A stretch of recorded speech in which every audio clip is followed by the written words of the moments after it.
What's good, YouTube? Welcome back to the channel. This is the Texans Better Talk Show. Been a busy couple of days for the NFL community and definitely the Texans. Let's just get straight into it. Let's start with what broke first. Christian Kirk being traded to the Houston Texans, the rare divisional trade from the Jacksonville Jaguars. Now, the Texans gave up a 2026 seventh round pick, which is nothing. That's like a Lunchable and some peanuts. Absolutely nothing. And received Christian Kirk. Christian Kirk is on the last year of that big contract he signed in free agency from Arizona. Never really lived up to the contract hype. You can see in the numbers. Had that 1,000-yard season in that first year. And I remember Jags fans being very happy with his production, saying he was worth the money. 84 catches, 1,100 yards, 8 touchdowns.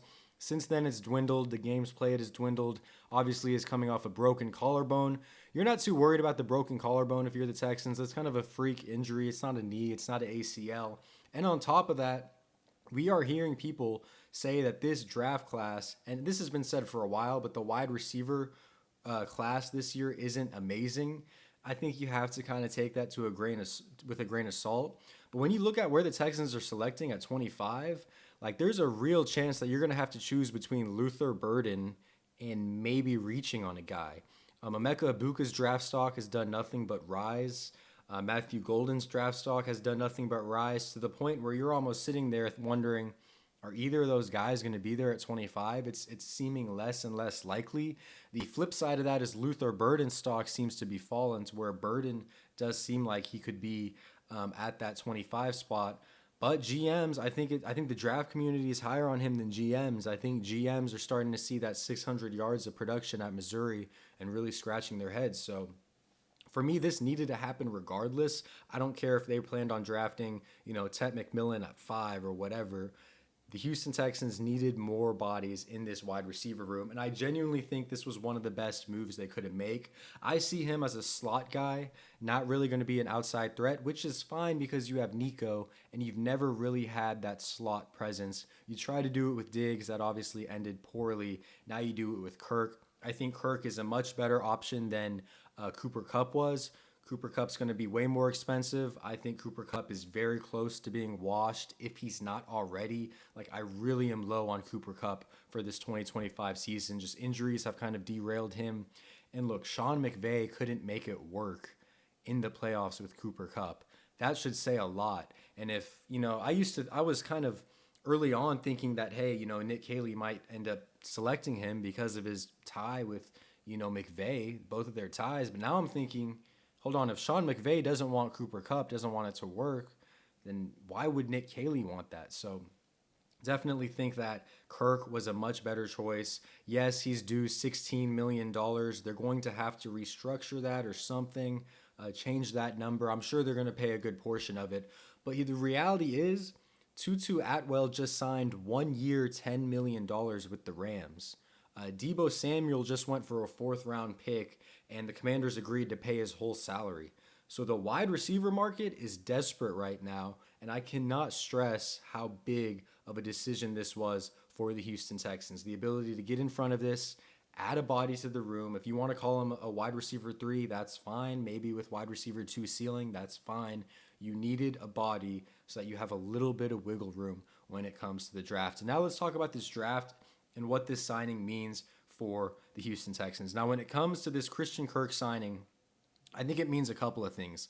The thing I think most strongly from this signing is you're probably not going to look at a slot receiver in the 2nd or 3rd round. That's really the only thing I kind of gauge with this. Even then, they could still do it, but don't get me wrong. But, going into this draft, I really liked Restrepo. I thought he was very physical. I didn't like Isaiah Bond because of his speed and size. I didn't really like Tez Johnson because of his speed and size. But let's say you were into those guys and you thought the Texans were going to select them. I think that probability goes way down because you've kind of found a certified slot guy. On the flip side of that, I think people like Trey Harris, Savion Williams, I think those receivers are Jack Besh, in the 2nd round. I think those guys have a much higher chance of being drafted by the Texans now. And those are the kind of the guys I wanted anyway. I did like Restrepo, and this is by no means me saying that there's no chance the Texans are going to draft a slot receiver. I just think that this really gives them that buffer, and they can really, because their floor has risen a little bit, they can start to think about the project receivers like Savion or Trey Harris. So that's kind of my take on that. Now, when it comes to the first round, this means nothing.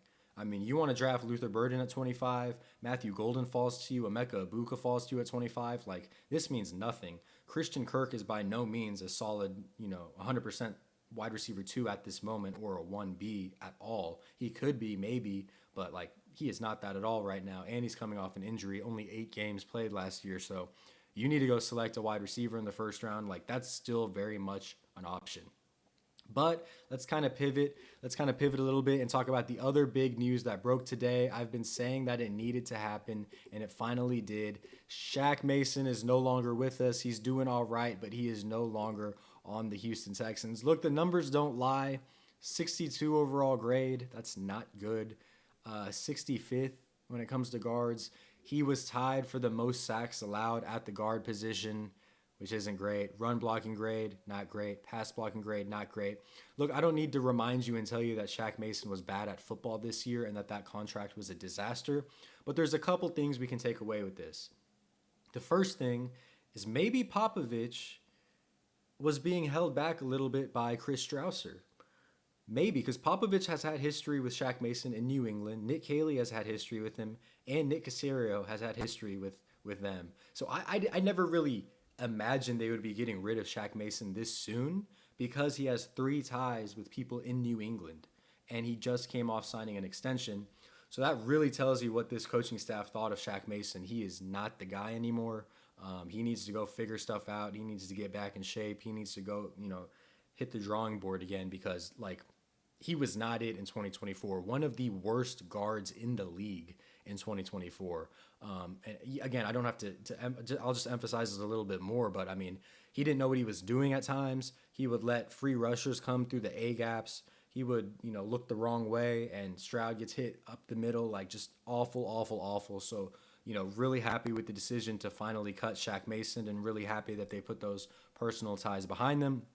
I think it's a little bit of Nick Caley, and I think it might be a little bit of Cole Popovich. I'm hoping that he's really, not afraid to take control of his offensive line, because at the end of the day, it is his job. So now let's talk about the other implication, which is the draft implication.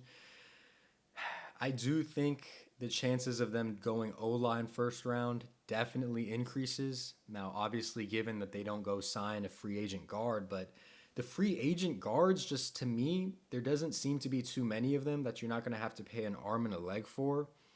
And, the way the room is sitting right now, we don't have a right guard right now. There are 4 offensive linemen that are starting right now, and one of those is Titus Howard, and the center spot could be a toss-up between Drew Scruggs and Jarrett Patterson. So I do not feel comfortable telling you that Titus Howard's going to be on the left, Drew Scruggs is going to be in the middle, and then Jarrett Patterson's going to be in the middle, and Drew Scruggs is going to play right guard. They can't be doing that, and they're not, right? So that's why I do think that when you combine this news with the Christian Kirk thing, it does seem to lean a little more guard in the first round. And I guess the other thing I'll say about that too is there are a lot of good tackle you could move to guards options in this draft. And I'm not saying they're all going to get to you, but if Wyatt Milam goes first, and then Membo, and honestly Membo could go before not Wyatt Milam, the kid out of LSU. I can't remember his name. Why can't I remember his name? The tackle out of LSU.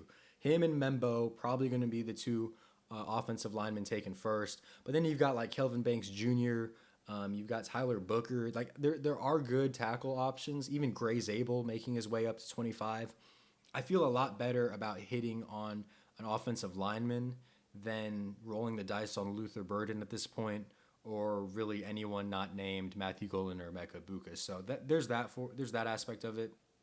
And we can sit here and talk about how the Texans have been unable to evaluate guards and offensive linemen, which is fair, but it just does seem to me that we're leaning more guard heavy in the first round. So that's kind of the news. Some pretty big things happening. Stay tuned to the channel, guys, because I'm going to keep up with a lot of news. Going to be making videos, going to be pushing them out. So again, Christian Kirk signed, great wide receiver 3. That's filled. Hopefully he can be your wide receiver 2. Probably his ceiling's around there. Then again, Shaq Mason CUT, finally saw it happen. And now we might be looking more at the guards in the first round. So that's all I got for this video, guys. Thank you all so much for watching, and I will see y'all in the next one, man. Peace out.